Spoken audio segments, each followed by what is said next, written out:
Well, it didn't get lost at all. It was a main point in the meeting today, is the tracking that he did from our end back to the front of our net and stealing that puck, then delaying in the neutral zone.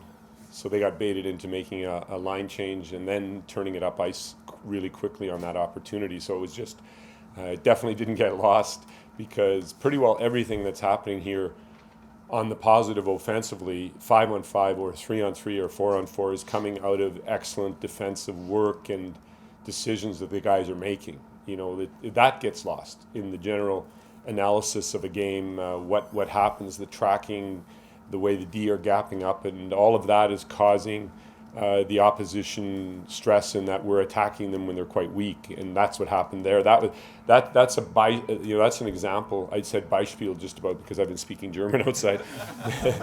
Beispiel is example in German, but it's really an example of first of all that my brain split sometimes. But it's an example, like 3-on-3 is so transparent. We were saying that any mistakes 3-on-3 are seen by the whole world. And anything good done is also seen by the world. And really, that was just a microscopic example of what's going on in this team in general, and the character that we've shown and the commitment we've shown without the puck is what's making even these victories possible. You know. Is that made even more satisfying given Logan Couture after the game? Yeah. He was very pointed in his criticism at two of the guys that stayed on the ice. They were kind of stuck because Casey makes that play, and you guys just turn it the other way. Is it more satisfying just to see that the results of the frustration it causes for other teams? I really don't spend any time on that, on what they're saying and what they're doing. What I do spend time on is the way our bench erupted when Casey backchecked. It was crazy. I mean, I'm watching the entire bench cheering Casey's drive back to our net, and I've spoken to you a little bit about the life on our bench right now.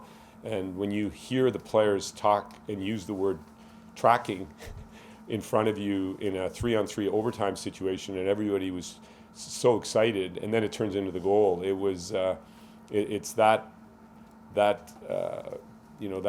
lead up to the goal that really makes you proud of what the group is doing as a coach. As a former player, is it remarkable to see the way that Olofsson's able to shoot the puck, the flight that he has on his shot? It has to be really difficult for a goalie to track. It seems like there's a lot of movement on it, the way that it comes off the stick.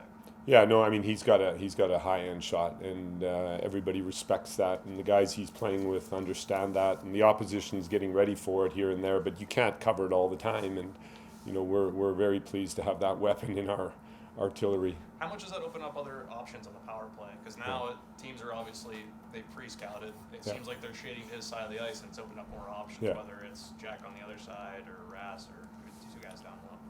Well, in the end, on the power play, you are a man up, and at the skill level that all NHL team have, it's really the way the group can synergize together, and the way you can throw different options is the key to a power play, and mixing it up and working like we were speaking about yesterday on also accepting that ugly goals are important for power plays to be able to open up the nice goals. Like, it's always that way around, and I believe that our group is understanding that better and better, and it's going to be tough to defend because all 5 of those guys are a serious scoring threat all the time, and that's going to be a lot of fun to keep working with that. And like I've said yesterday, that doesn't mean that's going to be the group all the time.